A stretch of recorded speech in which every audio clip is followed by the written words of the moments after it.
Hi everyone, welcome to my channel. So இன்னைக்கு இந்த வீடியோல ஒரு அழகான டிசைனர் blouse பார்க்க போறீங்க. அதுல பாத்தீங்கன்னா frontல வந்துட்டு ஒரு patch work மாதிரி கொடுத்து இந்த blouse ரெடி பண்ண போறேன். அது கொஞ்சம் ஒரு half a meter of fabric வாங்குனாலே போதும் உங்களுக்கு என்ன மாதிரி brocade fabric வேணுமோ அதை வந்து blouse கூட combine பண்ணி நீங்களே இந்த மாதிரி ஒரு beautiful-ஆன design blouse create பண்ணலாம்.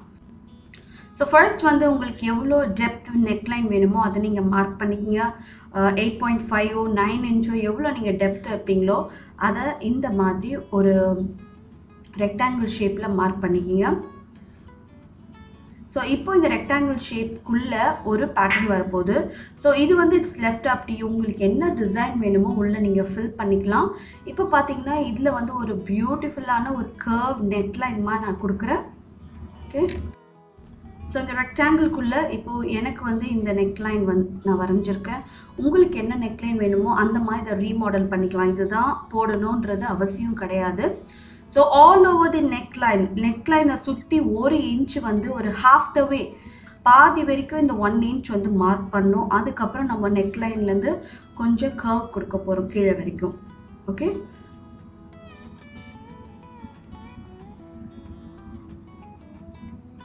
நெக்லைன் பாதி வரைக்கும் மார்க் பண்ணிவிட்டு கீழே வந்து ஒரு 2 இன்ச்சு, அதாவது உங்களோட பேட்ச் ஒர்க் துணி வந்து எவ்வளோ வரைக்கும் உங்களுக்கு தெரியணும்னு நினைக்கிறீங்களோ அந்த மாதிரி இப்போ நம்ம மார்க் பண்ண போகிறோம். ஒரு நல்ல நீட் ஒரு கர்வ் மாதிரி கொடுத்து இது மேலே வரைக்கும் கொண்டுட்டு போய் நம்ம ஜாயின் பண்ண போகிறோம். ஓகே, ஸோ ஒரு மரம் வரைவோம் இல்லையா, ஒரு ட்ரீ என்ன ஷேப்பில் வரைவீங்களோ அந்த ஷேப்பில் இதை கொடுக்கணும். ஸோ என்ன ஷேப்பை கொண்டு வரதுன்னு உங்களுக்கு வந்து கொஞ்சம் புரியாமல் இருந்ததுன்னா ஒரு ட்ரீ கீழே வரைக்கும் எந்த ஷேப் நீங்கள் கொடுப்பீங்களோ அந்த ஷேப் தான் இப்போ நம்ம இங்கே கொடுக்குறோம். ஸோ இந்த மாதிரி ஒரு கீ மாதிரி ஞாபகம் வச்சுட்டிங்கன்னா உங்களுக்கு கட் பண்ணும்போது இன்னும் கொஞ்சம் ஈஸியாக இருக்கும். ஸோ இப்போது அந்த ஷேப்பை நான் வந்து இதில் கட் பண்ணி இந்த சென்டர் பீஸ் மட்டும் ஒரு டிஃப்ரெண்ட் கலர் ஆஃப் ஃபேப்ரிக் நம்ம கொடுக்க போகிறோம்.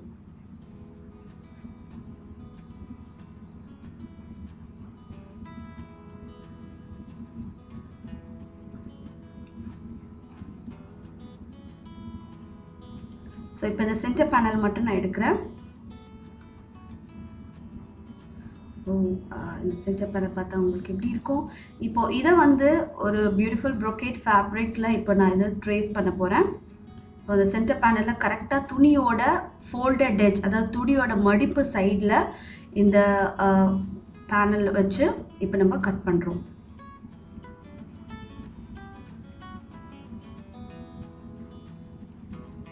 ஸோ பிகினர்ஸாக இருந்தால் கொஞ்சம் பின் பண்ண பிறகு நீங்கள் கட் பண்ணிங்கன்னா உங்களுக்கு வந்து அது மூவ் ஆகாமல் பர்ஃபெக்டாக இருக்கும். அதேமாதிரி உள்ளே இருக்க நெக்லைனையும் நான் கட் பண்ணுறேன்.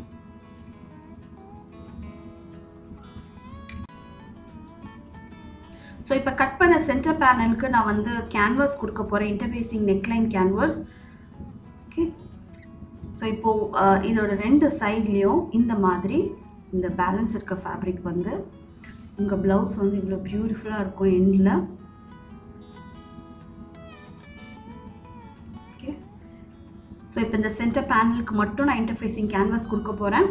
எதுக்காக பார்த்தீங்கன்னா இந்த brocade ஃபேப்ரிக் வந்து கொஞ்சம் வந்து வளவலன்னு இருக்க மாதிரி, அதாவது ரொம்ப வந்து அதாவது டிசைனே நிற்காத மாதிரி இருக்கும். நீங்கள் என்ன நெக்லைன் தைச்சாலும் கொஞ்சம் வளவலன்னு இருக்க மாதிரி இருக்கும். அந்த மாதிரி துணி இருந்தால் இன்டர்ஃபேஸிங் கேன்வாஸ் மட்டும் சென்டரில் நீங்கள் கொடுத்து தைக்கும் போது இன்னும் வந்து பேக் வந்து கொஞ்சம் தூக்குன மாதிரி நல்லா அழகாக இருக்கும். டிசைன் வந்து இன்னும் தனியாக தெரியும் உங்களுக்கு. ஸோ அந்த மாதிரி கொஞ்சம் நல்ல விசிபிளாக வந்து நான் பண்ண டிசைன் இன்னும் கொஞ்சம் பிரைட்டாக தெரியணும்னா இன்டர்ஃபேஸிங் கேன்வாஸ் நீங்கள் ஃபுல்லாக அந்த சென்டர் பேனலுக்கு மட்டும் கொடுத்து நீங்கள் தைக்கும் போது கண்டிப்பாக உங்களுக்கு அந்த டிஃப்ரென்ஸ் உங்களுக்கு தெரியும். இல்லை எனக்கு வந்து இன்டர்ஃபேஸிங் கேன்வாஸ் கொடுக்க வேணாம் இன்னும் திக்காக ஆகிடும் நீங்கள் நினச்சிங்கன்னா நார்மல் லைனிங்கே கொடுத்து நீங்கள் இதை ஃபினிஷ் பண்ணிடலாம். ஸோ இதை சுற்றி நான் இந்த இன்டர்ஃபேஸிங் கேன்வாஸ் மேலே வச்சு ஒரு வாட்டி நான் தைச்சிடுறேன். ஒன்ஸ் வந்து இன்டர்ஃபேஸிங் கேன்வாஸ் மேலே வச்சு நான் தைச்ச பிறகு இதை கம்ப்ளீட்டாக கட் பண்ணி எடுத்துடுவேன் இதே ஷேப்பில்.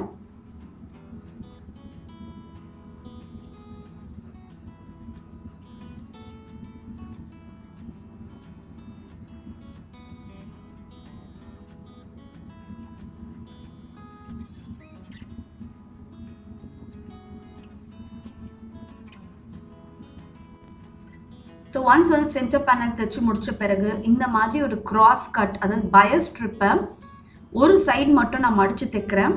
இது வந்து பார்த்தீங்கன்னா சென்டர் பேனல் அதே மாதிரி சைட் பேனல் ரெண்டுத்துக்குமே இந்த மாதிரி கோல்டு கலர் கொடுத்துக்கணும், நீங்கள் டர்ன் பண்ணலாம். ஸோ ரா எட்ஜஸை வந்து நான் இந்த கிராஸ் பீஸை கொடுத்து நான் டர்ன் பண்ண போகிறேன்.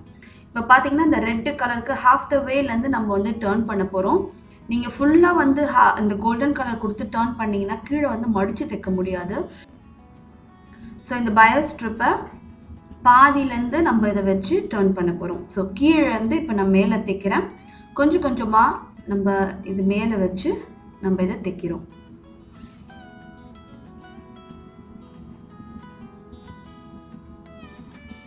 ஸோ டர்ன் பண்ணதுக்கு முன்னாடி நாச்சஸ் கட் பண்ணிக்கோங்க. எங்கெல்லாம் உங்களுக்கு வந்து டர்ன் வருதோ அந்த இடத்துல நாச்சஸ் கட் பண்ணிவிட்டு இப்போ இந்த கோல்டன் கலர் ஃபேப்ரிக்கை நம்ம உள்ளே டர்ன் பண்ணுறோம்.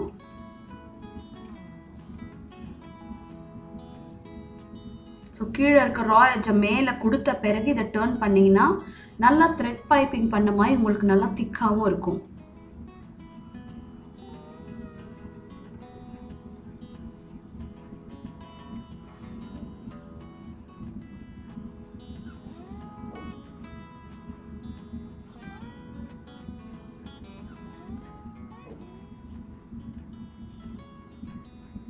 ஸோ ஒன்ஸ் வந்து தைச்சி ஒரு சைடு வந்து ஒன் சைடு மடித்து நான் தைச்சிருக்கேன். இப்போது இதோட அடுத்த சைட் பார்த்தீங்கன்னா டபுள் பைப்பிங். ஸோ அது வந்து பார்த்தீங்கன்னா சிங்கிள் ஃபோல்ட் பைப்பிங், இது பார்த்தீங்கன்னா டபுள் ஃபோல்ட் பைப்பிங். அதாவது துணியை வந்து ரெண்டாக மடித்து எல்லா ரா எட்ஜும் ஒன்றா வர மாதிரி வச்சு இப்போ இந்த மாதிரி நம்ம தைக்கிறோம். ஸோ உங்களுக்கு என்ன மெத்தட் உங்களுக்கு ஈஸியாக வருதோ அந்த மெத்தட் நீங்கள் ஃபாலோ பண்ணலாம். ஸோ என்ன பர்சனலாக கேட்டிங்கன்னா எந்த மெத்தட் ஈஸினா நான் வந்து சிங்கிள் ஃபோல்ட் தான் சொல்வேன். ஒரு வாட்டி துணியை ஃபோல்ட் பண்ணிவிட்டு வச்சு நம்ம தைச்சி திருப்பிடலாம். ஸோ இந்த மாதிரி பண்ணாலும் நீட்டாக தான் வரும். இது வந்து ஜஸ்ட்டு ரெண்டுத்தையும் ஒன்றா ஃபோல்ட் பண்ணி ரா எட்ஜ் கூட வச்சு நம்ம தைக்கிறோம். ஸோ இதே டெக்னிக் தான் நம்ம வந்து சென்டர் பேனல் நெக்லைனுக்கும் நான் இதே மாதிரி தான் நான் தைக்க போகிறேன். கரெக்டாக ஹாஃப் த வே வரைக்கும் நம்ம இந்த பைப்பிங்கை வந்து ஸ்டாப் பண்ணிடலாம். அதே மாதிரி நாச்சஸ் கட் பண்ணிக்கிங்க. எங்கெல்லாம் டர்ன் வருதோ அங்கெல்லாம் நாச்சஸ் கட் பண்ணலாம். உங்களுக்கு கண்டிப்பாக டர்ன் வந்து நீட்டாக இருக்காது.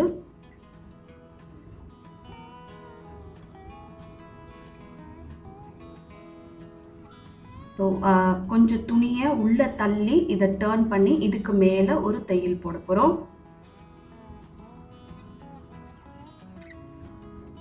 ஸோ ஒன்ஸ் வந்து இதை தைச்ச பிறகு இதை வந்து டைரெக்டாக சென்ட்ரல் பேனல் மேலே வச்சு நம்ம தைக்க போகிறோம். மார்ஜினை ஸோ கொஞ்சம் கொஞ்சமாக இதை மடித்து இது ஓரத்தில் அந்த கோல்டன் ஃபேப்ரிக் மேலேயே நம்ம தைக்கணும்.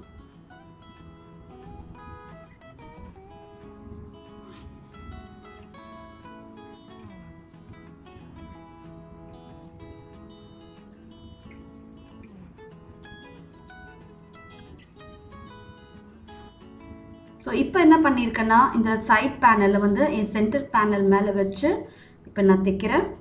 மார்ஜினாக தைச்சா போதும், ரொம்ப துணி விடணும்னு அவசியம் இல்லை. எக்ஸாக்டாக கொஞ்சம் ஓரமாக வச்சு நம்ம தைக்கும் போது அது பர்ஃபெக்டாக வந்து சீட் ஆகிடும். ஸோ கரெக்டாக அந்த ஷேப்பில் வச்சு நம்ம இதை ஃபினிஷ் பண்ணணும்.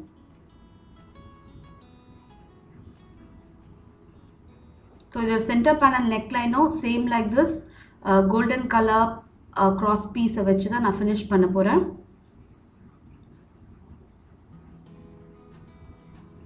ஸோ கொஞ்சம் கொஞ்சமாக இது மார்ஜினில் இப்போ நான் தைக்கிறேன்.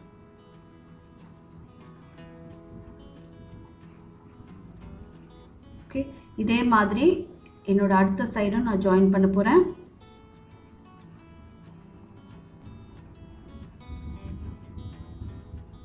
ஸோ இந்த சைடு தைச்ச மாதிரி நான் இந்த சைடும் அதே மாதிரி மார்ஜினை வச்சு கொஞ்சம் கொஞ்சமாக இதை நான் கம்ப்ளீட்டாக ஜாயின் பண்ணுறேன். ஜாயின் பண்ண பிறகு கீழே வந்து மடித்து தைக்கக்கூடாது, ஏன்னா இது கீழே வந்து கொஞ்சம் கர்வ் ஷேப்பில் இருக்குது. அதனால் கீழே வந்து ஒரு பட்டி துணி மாதிரி ஒரு 2 இன்ச்சுக்கு வந்து வெட்டி அதை நீங்கள் ஜாயின் பண்ணி தான் ஃபினிஷ் பண்ணணும்.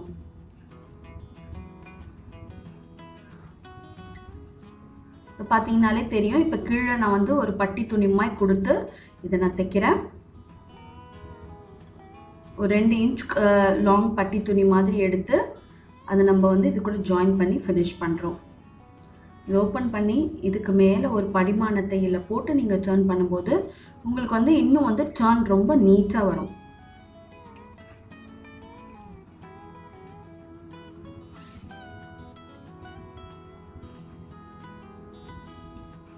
படிமான தையல் போட்ட பிறகு ராங் சைடு எடுத்து அது வந்து டபுள் ஃபோல்ட் பண்ணி இப்போ நம்ம இதை தைக்கிறோம். ஓகே, ராங் சைடில் வந்து ஃபேப்ரிக்கை நான் டபுள் ஃபோல்ட் பண்ணியிருக்கேன். பண்ணி நான் ப்ரிட்டி சைடில் உங்களுக்கு இப்படி தைச்சு காட்டுறேன். இதுக்கப்புறம் பார்த்தீங்கன்னா உங்களுக்கு வேணும்னா ப்ளவுஸ் இதோட நீங்கள் ஸ்டாப் பண்ணிக்கலாம். இல்லைன்னா நான் வந்து லேஸ் வைக்கணும்னு ஆசைப்பட்டீங்கன்னா லேஸ் எப்படி வைக்கலாம். இது ஒரு ஸ்ட்ரெயிட் லேஸு. உங்கள் ஃபுட்டுக்கு பின்னாடி விரலை வந்து கொஞ்சம் டைட்டாக அழுத்தி பிடிச்சி இந்த சைடும் லேஸை வந்து நல்லா கொஞ்சம் டைட்டாக பிடிச்சி நீங்கள் தைக்கும்போது லேஸில் பார்த்தீங்கன்னாலே தெரியும் உங்களுக்கு வந்து ஒரு ஷேப்பாக வரும். ஒரு நல்லா கேதர் ஆகி நல்லா யூ ஷேப் மாதிரி ஆக்சுவலாக அந்த லேஸ் இருக்கும்.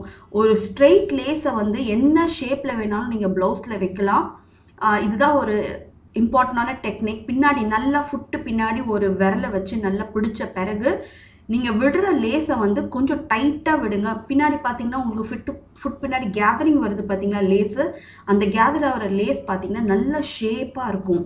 அது ஷேப்பாக இருக்கும்போது உங்களுக்கு என்ன ஷேப்பில் வேணுமோ அந்த நெக்லைனில் வச்சு தைக்கும்போது உங்களுக்கு லேஸ் வந்து ஸ்ட்ரெயிட் லேஸாக இருந்தால் ஃபோல்டிங் எல்லாம் வைக்காதீங்க. ஃபோல்டிங் வச்சிங்கன்னா அந்த அளவுக்கு வந்து லேஸ் வந்து பார்க்க அழகாக இருக்காது. பட் இந்த டெக்னிக்கை நீங்கள் ஃபாலோ பண்ணி தைக்கும்போது லேஸ் வந்து பர்ஃபெக்டாக உங்களுக்கு சீட் ஆகும். என்ன ஒரு ஸ்ட்ரெயிட் லேஸாக இருந்தாலும் சரி, அது எவ்வளோ திக் லேஸாக இருந்தாலும் சரி, நெக்லைன் எந்த ஷேப்பாக இருந்தாலும் அழகாக உங்களுக்கு உட்காரும். ஸோ இந்த டெக்னிக்கை எல்லாரும் கண்டிப்பாக ஃபாலோ பண்ணுவீங்கன்னு நினைக்கிறேன். ஏன்னா it's very simple and easy to make. ஆனால் நிறைய பேர் லேஸ் நான் ஜாயின் பண்ணி பார்த்துருக்கேன், ஃபோல்டிங் இருக்கும் நிறைய. ஆனால் இந்த மாதிரி லேஸில் வந்து உங்களுக்கு ஃபோல்டிங் வந்து வராது. ரொம்ப நீட்டாகவும் இருக்கும் ஃபினிஷ். பார்த்தீங்கனாலே தெரியும் அங்கே அவ்வளோ டர்ன் இருக்குது. பட் வந்து லேஸில் வந்து எந்த விதமான ஃபோல்டிங்கும் உங்களுக்கு இல்லை. ஸோ இதே மாதிரி நான் இன்னொரு சைடு நான் தைக்கும்போது உங்களுக்கு வந்து கீழே இருக்க அந்த யூ ஷேப் இடத்துல நான் உங்களுக்கு காட்டுறேன். பாருங்கள், அங்கே கேதரிங் வந்து உங்களுக்கு ஷேப்பில் அழகாக உங்களுக்கு லேஸ் உட்காருது. ஸோ இந்த வீடியோ பிடிச்சிருந்தா மறக்காமல் என் சேனலை சப்ஸ்கிரைப் பண்ணுங்கள். அதே மாதிரி கீழே இருக்க லைக் பட்டனையும் கிளிக் பண்ணுங்கள். ஸோ அடுத்த வாட்டி இன்னொரு அழகான டிசைனோட உங்களை மீட் பண்ணுறேன். See you next time. Take care. Bye bye.